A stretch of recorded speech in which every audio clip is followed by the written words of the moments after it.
دوران زوج النقاع بتفريز وإبهام كل دوران زوج النقاع بتفريز وإبهام كل بسم اللہ الرحمن الرحیم۔ سب دیکھنے اور سننے والوں کو السلام علیکم۔ رمضان کا مہینہ آنے والا ہے۔ اللہ تعالیٰ ہم سب کو یہ مہینہ نصیب کرے اور اس بابرکت مہینے میں خلوص دل سے اللہ تعالیٰ کی عبادت کرنے کی توفیق عطا فرمائے۔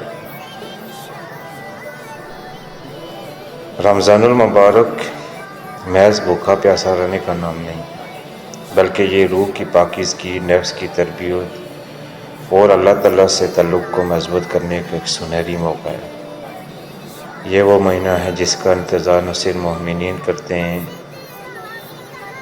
بلکہ کائنات کا ذرہ ذرہ اس کی برکات کا متعلق ہے۔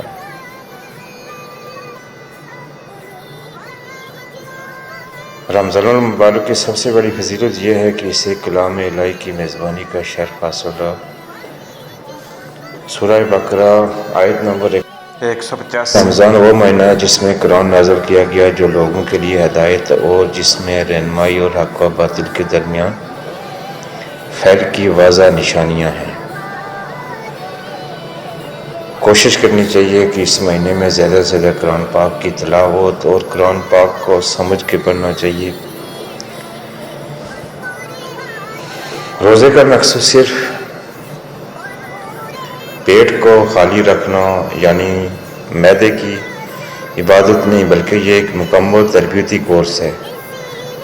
قرآن کریم نے روزے کا مقصد وضع کرتے فرمایا اس کا اصل ہدف تقویٰ یعنی اللہ کا ڈر، پرہیزگاری۔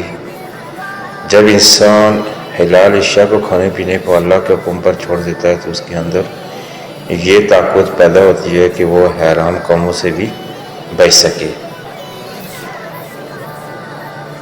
رمضان المبارک کے فضائل نبی کریم صلی اللہ علیہ وسلم نے کچھ اس طرح اجاگر کیے۔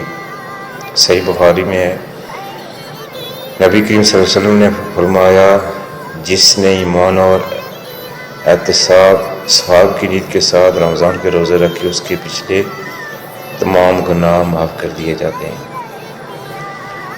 جنت کے خصوصی دروازے، جنت کا ایک دروازہ جسے ریان کہا جاتا ہے، اس سے قیامت کے دن صرف روزہ دار ہی داخل ہوں گے۔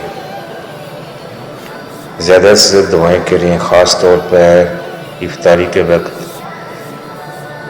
جب انسان ایک خاصا لمبا وقت صبر، اللہ تعالیٰ کا ڈر خوف رکھ کے افطاری کے وقت اللہ تعالیٰ سے سچے اور حق کی بات دعا کرتا ہے تو اس کی دعا رد نہیں ہوتی۔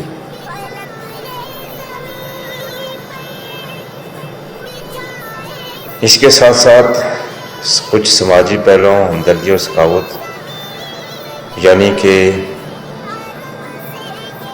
اس مہینے میں جب آپ خود کو بھوکا رکھتے ہیں تو انسان کے اندر ایک احساس پیدا ہوتا ہے کہ جن لوگوں کے پاس کھانے کے لیے کچھ نہیں ہوتا کہ ان کی زندگی عام دنوں میں کیسے گزرتی ہے، وہ ایک ایسا احساس پیدا ہوتا ہے۔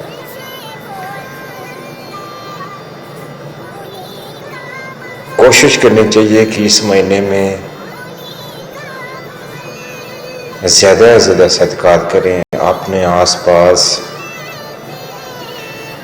ان لوگوں کا خاص خیال رکھیں جن کے پاس کھانے کے لیے کچھ نہیں ہوتا، کھانا ان میں راشن زیادہ سے زیادہ تقسیم کریں، اور عید کی خوشیوں میں بڑھ چڑھ کر ایسے لوگوں کا حصہ دار بنیں جو ان خوشیوں سے محروم ہوتے ہیں۔ انسان اگر اپنے سچے دل سے اپنے دوسرے بھائی کا خیال رکھے تو یقیناً ہماری ضروریات بہت کم ہیں، لیکن ہم فضول کاموں میں اپنی ضروریات بہت زیادہ بڑھا دیتے ہیں، جس کی وجہ سے ہم دوسروں کا خیال بھی نہیں رکھ پاتے۔ رمضان المبارک کی پکار ہے کہ ہم اپنی زندگیوں کا رخ درست کر لیں۔ یہ مہینہ ہمیں نفس و ضبط، صبر اور شکر کی عملی مشق کرواتا ہے۔ انشاءاللہ آنے والے وقت میں رمضان المبارک میں زندگی نے اگر ساتھ دیا تو روزانوں کی بنیاد پر رمضان المبارک میں حالات، واقعات کیسے ہوئے اس پر بات چیت کرتے رہیں گے۔ بسم اللہ الرحمن الرحیم۔